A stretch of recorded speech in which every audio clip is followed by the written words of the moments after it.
Heading लगाएंगे mitosis. कोई भी सेल अगर माइटोसिस में जाएगी, माइटोसिस में इंटर करेगी, तो मान लो ये सेल है। सबसे पहले उसमें क्या होगा बताओ? इंटरफेज होगा ना, इंटरफेज होगा। लंबे समय तक इंटरफेज चलेगा। G1 फेज चलेंगे, S फेज चलेगी, G2 फेज चलेगी। ओके, उसके बाद क्या होगा? न्यूक्लियस का डिवीजन होगा, that is called karyokinesis. Nucleus के डिवीजन को क्या बोलेंगे? कैरियोकाइनेसिस। इसके बाद साइटोप्लाज्म का डिवीजन होगा, उसको क्या बोलेंगे? साइटोकाइनेसिस। साइटोकाइनेसिस। ओके, अब ये जो न्यूक्लियस का डिवीजन होगा, जिसको कैरियोकाइनेसिस बोलेंगे, इसमें लगातार घटनाएं चलती रहेंगी, लगातार घटनाएं होती रहेंगी। ठीक है, हम लोगों ने क्या किया है, उस इवेंट की अगर हम बात करें तो उस घटना को हम अलग से नहीं डिवाइड कर सकते हैं, अलग अलग फेज में नहीं डिवाइड कर सकते हैं। जो भी इवेंट्स चलेंगी कंटिन्यूअसली चलती ही रहेंगी, चलती ही रहेंगी। लेकिन हमने अपने स्टडी करने के ख्याल से सारे के सारे इवेंट्स को 4 भागों में बांट दिया गया है, 4 फेज में हमने बांटा है, जिसको नाम हम लोग देते हैं क्या? Prophase, metaphase, anaphase, telophase. Okay, prophase, metaphase, anaphase और टेलोफेज, ये 4 फेजेस में बांटा है। अगेन आई एम रिपीटिंग, ऐसा नहीं है कि ये चारों के बीच में एकदम क्लियर कट बाउंड्री है कि प्रोफेज खत्म हुआ अब मेटाफेज शुरू। नहीं, हो सकता है प्रोफेज की आखिरी घटना मेटाफेज की पहली घटना कंसीडर की जाए। लगातार ये चलने वाली प्रोसेस है, हर एक फेज के बीच में क्लियर कट बाउंड्री खींची नहीं जा सकती है। ठीक है, असर्शन रीजन के लिए इंपॉर्टेंट क्वेश्चंस है। ठीक है, मैं यहां लिख रहा हूं, cell division is continuous process. Cell की डिवीजन जो होती है वो सतत लगातार चलने वाली प्रक्रिया होती है, प्रोसेस होती है। Cell division is a continuous process. ठीक है, क्लियर कट बाउंड्री बेटा नहीं खींच सकते हैं। Clear cut boundary, boundary can not be drawn among various phases. ये जो अलग अलग फेजेज हैं उनके बीच में क्लियर कट बाउंड्री नहीं खींच सकते हैं कि ये घटना हुई है ना तो चलो भैया प्रोफेज हो गया अब मेटाफेज शुरू। नहीं, ऐसा कुछ नहीं है, ये कंटिन्यू चलते रहता है। हमने अपने स्टडी पॉइंट ऑफ व्यू से 4 फेजेज बना लिए हैं, प्रोफेज, मेटाफेज, एनाफेज और टेलोफेज। अब मेरा सवाल है, बताइए 12th पास बच्चे कौन कौन है, इसमें खड़े हो जाइए। अब मेरा 2 सवाल है, एक सबसे लॉन्गेस्ट फेज कौन है डिवीजन फेज का? डिवीजन फेज का लॉन्गेस्ट फेज कौन है? बस 2 ही बच्चे 12th पास हैं और इतने लोग हैं। चलिए शुरू करते हैं, लेडीज फर्स्ट, बताइए। अरे रिपीट नहीं करना है, संग जाओगे, बदमाश आदमी हो क्या? लॉन्गेस्ट फेज, ठीक है, लॉन्गेस्ट फेज, सबसे लंबा फेज क्या है? प्रो मेटा एना टेलो। मेटा, तुम्हारा जवाब? प्रोफेज, तुम्हारा जवाब? एनाफेज, तुम्हारा जवाब? टेलोफेज, तुम्हारा जवाब? कोई कुछ भी बोल दे रहा है। Longest phase is the prophase, longest phase is the prophase. अभी जो बीच बीच में रिप्लाई देने की तुम लोगों की आदत है, कमेंट करने की आदत है, ये सब छोड़ लो। मैनेजमेंट फ्री में आ रहे हाथ ले लेगी। 10 बात सुनोगे, 5 दिन क्लास रुकेगा। इस बार हम लोग बहुत स्ट्रिक्ट मोड में हैं, ठीक है, इसीलिए इन सब चीजों को ध्यान से में रखो। हाँ भाई, तो लॉन्गेस्ट फेज कौन सी होगी? सबसे लंबी फेज बताओ? प्रोफेज, ठीक है। और सबसे छोटी फेज बताओ? शॉर्टेस्ट फेज कौन सी है? सबसे कम समय किसमें लग रहा है? एनाफेज में, ठीक है। तो सेल डिवीजन का जब डिवीजन होने लगे ना, उस समय सबसे लंबी फेज कौन हो जाएगी? प्रोफेज हो जाएगी अमोंग कैरियोकाइनेसिस। ये लिख देता हूं मैं कि मैं कैरियोकाइनेसिस के बात कर रहा हूं, ठीक ना। कैरियोकाइनेसिस में जो डिफरेंट स्टेजेस चल रहे हैं, विभिन्न स्टेजेस होते हैं, ठीक है, उस स्टेजेस की मैं बात कर रहा हूं। उस स्टेज में सबसे लंबी फेज कौन हो जाएगी? प्रोफेज। और सबसे छोटी फेज कौन हो जाएगी? एनाफेज हो जाएगी। क्लियर है? बैठ जाओ।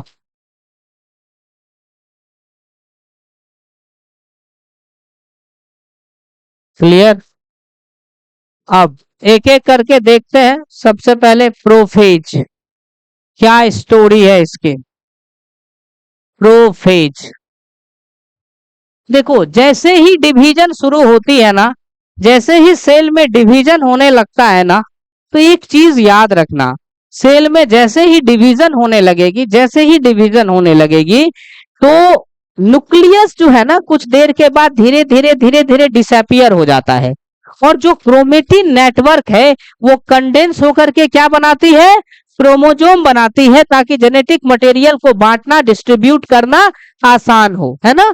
तो जैसे जैसे सेल डिवीजन आगे बढ़ेगी, हमारा न्यूक्लियस क्या हो जाएगा? डिसअपियर हो जाएगा, दिखना बंद हो जाएगा। ठीक है, पहली बात। और दूसरी बात, उस दौरान जब न्यूक्लियस नहीं दिखेगा तो न्यूक्लियस के जगह पे क्या दिखलाई देगा? क्रोमोजोम।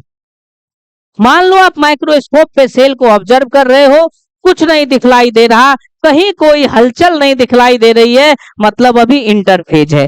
अचानक मान लो क्रोमेटिन नेटवर्क भागा, हल्का हल्का कंडेंस होना शुरू किया, थोड़ा थोड़ा न्यूक्लियस के अंदर में हल्का हल्का क्रोमोजोम, डेंस बॉडी दिखना शुरू हो गया। इसका मतलब है कि हमारा अब प्रोफेज शुरू हो रहा है, डिवीजन फेज शुरू हो रहा है।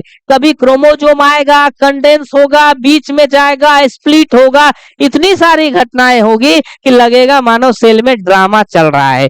इसी वजह से डिवीजन फेज को या कैरियोकाइनेसिस को या ओवरऑल कह दो डिवीजन फेज को, क्या कह दो? डिवीजन फेज को हम लोग नाम देते हैं dramatic phase of cell cycle. क्या नाम देते हैं? Dramatic phase of cell cycle. ऐसा लग रहा है कि सेल में मानो ड्रामा चल रहा है। Most dramatic phase of cell cycle. Okay. और जैसे ही सेल में डिवीजन होने लगेगा, जैसे ही सेल डिवीजन में घुसने लगेगी, कि कुछ देर के बाद धीरे धीरे क्या होगा? न्यूक्लियस डिसअपियर होगा। और जो न्यूक्लियस के अंदर का धागा है, जिसको क्या हमने कहा था? Chromatin network. ठीक है, उस क्रोमेटिन नेटवर्क में कंडेंसेशन शुरू होगा और वो क्या बनने लगेगा? क्रोमोजोम बनने लगेगा। तो अपन यहां पर क्या लिखेंगे? During stages of cell division, very important statement, cell chapter में ये स्टेटमेंट दी गई है। न्यूक्लियस के तीसरे पैराग्राफ में, पुराने किताब में एकदम टॉप वाले पैराग्राफ में ये वाला स्टेटमेंट था, नई में ढूंढ लो। During stages of cell division, cell division के स्टेजेस के दौरान क्या होता है? न्यूक्लियस डिसअपियर, न्यूक्लियस क्या हो जाती है? खत्म हो जाती है, डिसअपियर्स हो जाती है। एंड और ये जो बेटा क्रोमोजोम है ना, इसकी जगह पे चला आता है क्रोमोजोम, क्रोमोजोम इसके जगह पे चला आता है, अपीयर्स एट इट्स प्लेस या at the place of nucleus. Nucleus के जगह पर क्या चला आता है? हमारा क्रोमोजोम चला आता है। क्लियर है? अब हम लोग शुरुआत करते हैं सबसे पहली फेज की, जिसका नाम है प्रोफेज। क्या क्या घटना घटेगी प्रोफेज में? सबसे पहले लिखेंगे फर्स्ट फेज ऑफ कैरियोकाइनेसिस। जो न्यूक्लियस की डिवीजन हो रही है उसकी ये सबसे पहली फेज है। ये किसको फॉलो करेगी? किसके बाद आएगी? इंटरफेज के बाद, यानी एस फेज और G2 फेज के बाद। It follows S and G2 phase. ये एस और G2 फेज को क्या करेगी बेटा?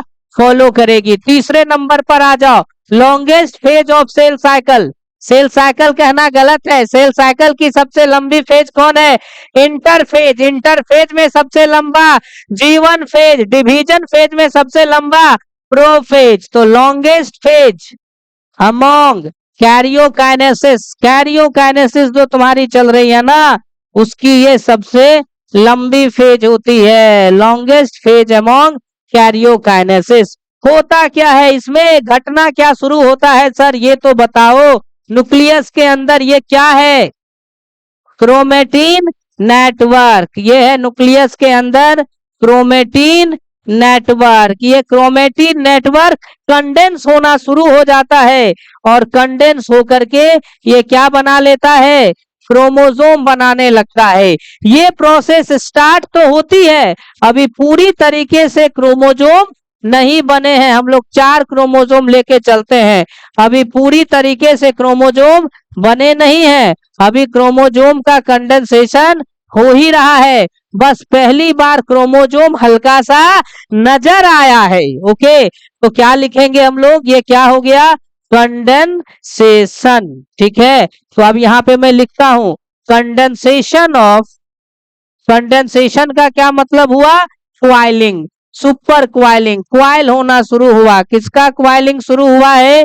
क्रोमेटिन नेटवर्क की क्वाइलिंग शुरू हो गई है। क्रोमेटिन नेटवर्क को बांधा जाने लगा है, क्या बनाने के लिए? क्रोमोसोम बनाने के लिए, to form chromosome. Condensation of chromatin network to form chromosome. ठीक है, क्रोमेटिन नेटवर्क को कंडेंस किया जा रहा है, क्रोमोसोम बनाया जा रहा है। ये कंडेंसेशन शुरू तो हुआ प्रोफेज में, लेकिन समाप्त नहीं हुआ, ये कंटिन्यू होता जा रहा है, होता जा रहा है, होता जा रहा है। दिस प्रोसेस, ये जो प्रोसेस है, continues through out the prophase. पूछता है ये प्रोसेस कंटिन्यू रहेंगी पूरे के पूरे प्रोफेज में, through out the prophase. Next, very very important, ध्यान दीजिएगा। नेक्स्ट स्टेटमेंट याद करो, सेंट्रियोल कुछ होता है? क्या होता है सेंट्रियोल? बताओ, व्हाट इज सेंट्रियोल? सेंट्रियोल कौन बताएगा? तुम बताओ सेंट्रियोल। सेंट्रियोल नहीं पता, तुम बताओ सेंट्रियोल। सेंट्रियोल एनिमल सेल का ऑर्गेनल होता है। Very good. मेम्ब्रेन बाउंड या मेम्ब्रेन लेस? Membrane less. बैठो सब, बिना किसी झिल्ली के, बिना किसी कवरिंग के। दीपक जोशी, तुम बताओ कौन से फेज में, इंटरफेज के कौन से फेज में सेंट्रियोल डबल हुआ था, डुप्लीकेट हुआ था? एस फेज में। यस, तो एस फेज में जो सेंट्रियोल हमारा डुप्लीकेट हुआ था, अब वो सेल के अपोजिट पोल की तरफ माइग्रेट करना शुरू कर दिया है। ये मान के चलो सेल है, तो ये एक सेंट्रियोल देखो इधर रह गया है, तो दूसरा सेंट्रियोल माइग्रेट होके इधर चला आया है। कहने का मतलब है जो हमारा सेंट्रियोल है दैट डुप्लीकेटेड, कब उसका डुप्लीकेशन हुआ था, कब अपना नंबर वो बढ़ाया था? During S phase, S phase के दौरान। During S phase, S phase के दौरान। नाउ अब start to move towards opposite pole, opposite pole की तरफ आप मूव करना शुरू कर दिया है। Start to move towards opposite pole, opposite pole की तरफ मूव करना शुरू कर दिया। फिर से सुनेंगे, माइक्रोस्कोप पे सेल को स्टूडेंट ऑब्जर्व कर रहे हैं, कुछ नहीं दिखलाई दे रहा है, कोई हलचल नहीं है। कौन सी फेज है? इंटरफेज है। अचानक हलचल शुरू हुई, हल्का हल्का इधर उधर जहां तहां क्रोमोजोम दिखने लगा, मतलब प्रोफेज शुरुआत हो गया है ना, क्रोमोजोमल कंडेंसेशन की शुरुआत हो गई। क्या ये प्रोफेज में खत्म हो जाएगा? ना ना ना ना, पूरा प्रोफेज में ये प्रक्रिया चलती रहेगी। सेंट्रियोल जो है, जो डुप्लीकेट हुआ था इस फेज में, अपोजिट पोल की तरफ माइग्रेट करना शुरू करेंगे। जो सेंट्रियोल है ना, उसमें से माइक्रोट्यूबुल्स निकलेगा, रेडिएट आउट माइक्रोट्यूबुल्स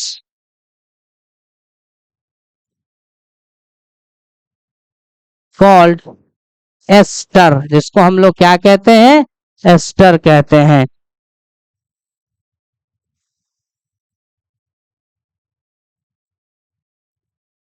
ठीक है, तो इसमें से माइक्रोट्यूबुल निकलेगा, जिसको क्या बोलेंगे? एस्टर। क्यों बोलेंगे? इस लॉजिक को समझिए। ये आपके सामने एक सेल है, ठीक है, इस सेल में जहां वहां जहां तहां क्रोमोजोम बन रहा है। किस कलर का? ग्रीन कलर से बनाओ क्रोमोजोम को, ये देखो।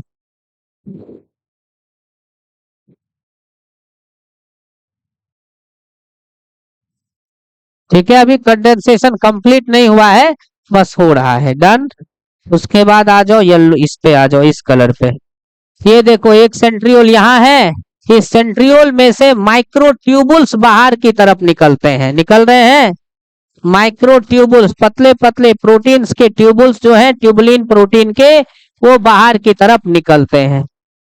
ठीक है। और ये जो ट्यूबुल्स बाहर की तरफ निकलते हैं, उस समय में इसके इर्द गिर्द का जो हिस्सा है वो जिलेटिनस सब्सटेंस की वजह से थोड़ा और जिलेटिनस नेचर उसका बढ़ जाता है, और ये स्टार शेप के दिखने लगते हैं। इसी को हम लोग बोलते हैं एस्टर, क्योंकि एस्टर का मतलब होता है स्टार शेप्ड। क्लियर है मामला? एस्टर। तो ये जो एस्टर होते हैं, ये माइक्रोट्यूबुल्स की वजह से बनते हैं, जो कि माइक्रोट्यूबुल सेंट्रियोल से रेडिएट हो रहा है, सेंट्रियोल से बाहर निकल रहा है। ठीक है। अब ये जो माइक्रोट्यूबुल्स बाहर निकले, इसके कारण स्टार शेप्ड अपीयरेंस बना, जिसको हम लोगों ने क्या नाम दिया? एस्टर नाम दिया। अब ये एस्टर क्या करेगा? ट्यूबुलिन प्रोटीन के और भी धागे हैं उसके साथ मिलेगा, और इस तरीके से एक एपरेटस का निर्माण करेगा, धागा का निर्माण करेगा, जिसकी मदद से फिर आगे चल के इस क्रोमोजोम को बांटा जाएगा, डिवाइड किया जाएगा। ध्यान रहे, ये बहुत इंपॉर्टेंट फेज चल रही है।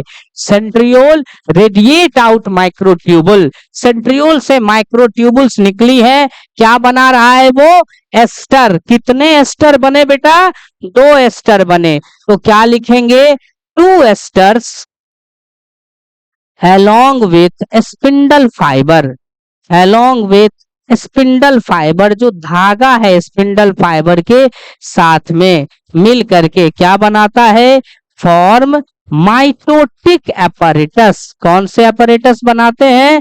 माइटोटिक एपरेटस बनाता है, जो कि विच विल क्या करेगा? डिवाइड कर देगा, बांट देगा। किसको बांटेगा? क्रोमोजोम को बांटने का काम करेगा। समझ में आई बातें? तो यही रोल है सेंट्रियोल का। क्या प्लांट सेल में एस्टर दिखेंगे? बिल्कुल नहीं। प्लांट सेल में सेंट्रियोल नहीं होते हैं। बिना एस्टर के ही वहां पर धागा बनेगा ट्यूबुलिन प्रोटीन का। ठीक है, वहां एस्टर का फॉर्मेशन नहीं होता है। प्लांट सेल में एस्ट्रल माइटोसिस देखने को नहीं मिलती है। जहां एस्टर दिख गई है, समझ लो कि वहां पर क्या है? सेंट्रियोल्स है। ठीक है, वो एनिमल सेल है। समझ आ रहा है? नेक्स्ट।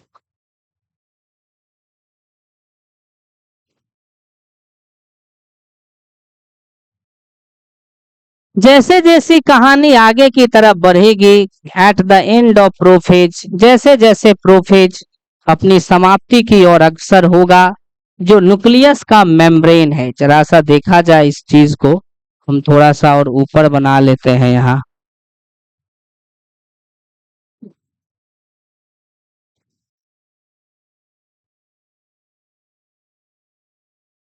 ये देखो, ये अभी न्यूक्लियस के अंदर है सब। ठीक है। अब जैसे जैसे एंड पे जाएगा प्रोफेज, जो न्यूक्लियस की मेम्ब्रेन होगी, nuclear membrane start to disintegrate, वो टूटना शुरू होगी। This is important. पूरी तरीके से वो नहीं टूटेगी, बस वो टूटना क्या होगी? शुरू होगी। यहां पर देखा जाए, ठीक है, वो टूटना शुरू होगी, वो पूरी तरीके से अभी टूटेगी नहीं। ठीक है, कौन सा? येलो से दिया है ना? Okay, okay, yes. ये पूरी तरीके से अभी नहीं टूटी है, लेकिन देखो टूटना शुरू हो गई। देख रहे हो, ये टूटने लगी, डिसइंटीग्रेशन इसका शुरू हो गया है। देखो देखो देखो देखो देखो, डिसइंटीग्रेशन शुरू हो गया, ये टूटने लगी। कहने का मतलब है nuclear membrane start to disintegrate, nuclear membrane जो है वो डिसइंटीग्रेट होने लगा, वो टूटना शुरू कर दिया, पूरी तरह से नहीं टूटा। जैसे ही पूरी तरह से न्यूक्लियर मेम्ब्रेन गायब, मतलब मेटाफेज स्टार्ट हो गया। न्यूक्लियर मेम्ब्रेन टूटना शुरू कब हुआ है? प्रोफेज में। और पूरी तरह से अगर ये दिखना बंद हो जाए मतलब मेटाफेज स्टार्ट। यही इसीलिए तो कहा था कि ऐसा नहीं है कि कोई घटना ये इसमें हम क्लियर कट बाउंड्री खींच नहीं सकते हैं। तो याद रखिएगा, न्यूक्लियर मेम्ब्रेन टूटने लगी, इसके बाद इतना ही नहीं और भी चीजें हैं, इसमें ध्यान दिया जाए। इंडोप्लाज्मिक रेटिकुलम, गोल्जी बॉडी, अभी ये सब थोड़ा बहुत यहाँ दिखलाई देगा, गोल्जी बॉडी दिखलाई देगी, ये सब चीजें डिसअपियर हो जाती है। न्यूक्लियस के अंदर न्यूक्लियोलस वगैरह है ना, ये सब दिखलाई देते हैं। न्यूक्लियोलस वगैरह डिसअपियर होने लगते हैं, खत्म होने लगते हैं, स्टार्ट टू डिसअपियर। ठीक है, वो भी डिसअपियर होना शुरू हो जाते हैं। और जैसे ही न्यूक्लियस मेम्ब्रेन पूरी तरीके से टूटी कि समझ लो मेटाफेज की शुरुआत हो चुकी है। फिर से चलो, डिवीजन फेज में सबसे पहले क्या बोलो? प्रोफेज। नाम फिर से बोलो, प्रोफेज। चारों फेज का नाम बोलो, प्रोफेज, मेटाफेज, एनाफेज, टेलोफेज। ठीक है, प्रोफेज सबसे लंबी फेज कौन कैरियोकाइनेसिस की? प्रोफेज। पहली फेज कौन? प्रोफेज। प्रोफेज में न्यूक्लियस का जो कंटेंट है, क्रोमेटिन मटेरियल है, वो कंडेंस होना शुरू हुआ। क्या ये कंडेंसेशन पूरी हो गई? नहीं। क्या पूरी तरह क्रोमोजोम बन गया? नहीं। पहली बार क्रोमोजोम विजिबल होते हैं। Chromosome becomes visible for the first time. पहली बार क्रोमोजोम विजिबल होते हैं फॉर फर्स्ट टाइम। पहली बार क्रोमोजोम क्या होते हैं? विजिबल होते हैं। समझ में आई बातें? इसके बाद आगे देखो, सेंट्रियोल का डुप्लीकेशन कौन से फेज में हुआ था? एस फेज में। अपोजिट पोल की तरफ माइग्रेट करना शुरू हो जाएगी। माइक्रोट्यूबुल्स निकलेंगे किससे? सेंट्रियोल से। उसको हम लोग क्या नाम देंगे? एस्टर। एस्टार शेप का होगा, एक होगा कि दो होगा? दो होगा। दोनों एस्टर माइक्रोट्यूबुल्स जो है स्पिंडल फाइबर के साथ मिलके क्या कहलाएंगे? Mitotic apparatus. समझ में आ गई बातें? लास्ट होते होते endoplasmic reticulum, Golgi body, nucleolus सब की सब डिसअपियर हो जाएगी, दिखना बंद हो जाएगा और न्यूक्लियर मेम्ब्रेन टूटने लगेगा। जैसे ही टूटने लगेगा हम कह देंगे कि आप प्रोफेज अपनी समाप्ति की ओर है। मतलब ये जो फोटो बनाए हैं ये फोटो लेट प्रोफेज का फोटो है और ये वाला जो डायग्राम है ये अर्ली प्रोफेज की डायग्राम है। समझ में आ गई बातें?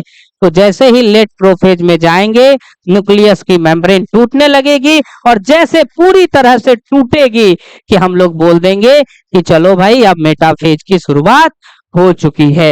एक और क्वेश्चन आता है, मान लो ये सेंट्रियोल यहां रहता, ये यहां रहता, तो हो सकता है सेल ऐसे बढ़ती, क्योंकि आने वाले समय में ये धागा इसको पकड़ेगा क्रोमोजोम को और ऊपर नीचे खींचेगा। ठीक है, तो अगर ये इधर आती तो क्रोमोजोम ऐसे अरेंज होंगे, ऐसे है तो क्रोमोजोम ऐसे ट्रांसवर्स अरेंज होंगे, है ना। तो याद रखना कहीं ना कहीं सेंट्रियोल का जो व्यवस्था है, सेंट्रियोल की जो अरेंजमेंट है, सेंट्रियोल कहाँ पर स्टेबल होती है ना, वही जो है प्लेन को तय करता है कि डिवीजन कैसे होगी। यहाँ सेंट्रियोल ऐसे है तो डिवीजन ऐसे हो रही है, सेंट्रियोल ऐसे रहती तो डिवीजन ऐसे होती। मैं इस बात को मेटाफेज में आपको क्लियर करूंगा और लिखाऊंगा भी। ठीक है, एक बार फिर से देख लेते हैं। माइटोसिस के में सबसे पहले इंटरफेज होगी, उसके बाद डिवीजन होगी। डिवीजन में पहले न्यूक्लियस बटेगा, उसके बाद साइटोप्लाज्म बटेगा। 4 phase, prophase, metaphase, anaphase, telophase. जवाब दो, सबसे लंबी फेज प्रोफेज, पहली फेज प्रोफेज। ठीक है, G1 G2 S के बाद प्रोफेज। ठीक है, S या G2 के बाद प्रोफेज। क्रोमोजोमल कंडेंसेशन की शुरुआत प्रोफेज में, कंप्लीट नहीं हुआ। जो सेंट्रियोल एस फेज में डबल हुए थे अपोजिट पोल की तरफ माइग्रेट हो गए।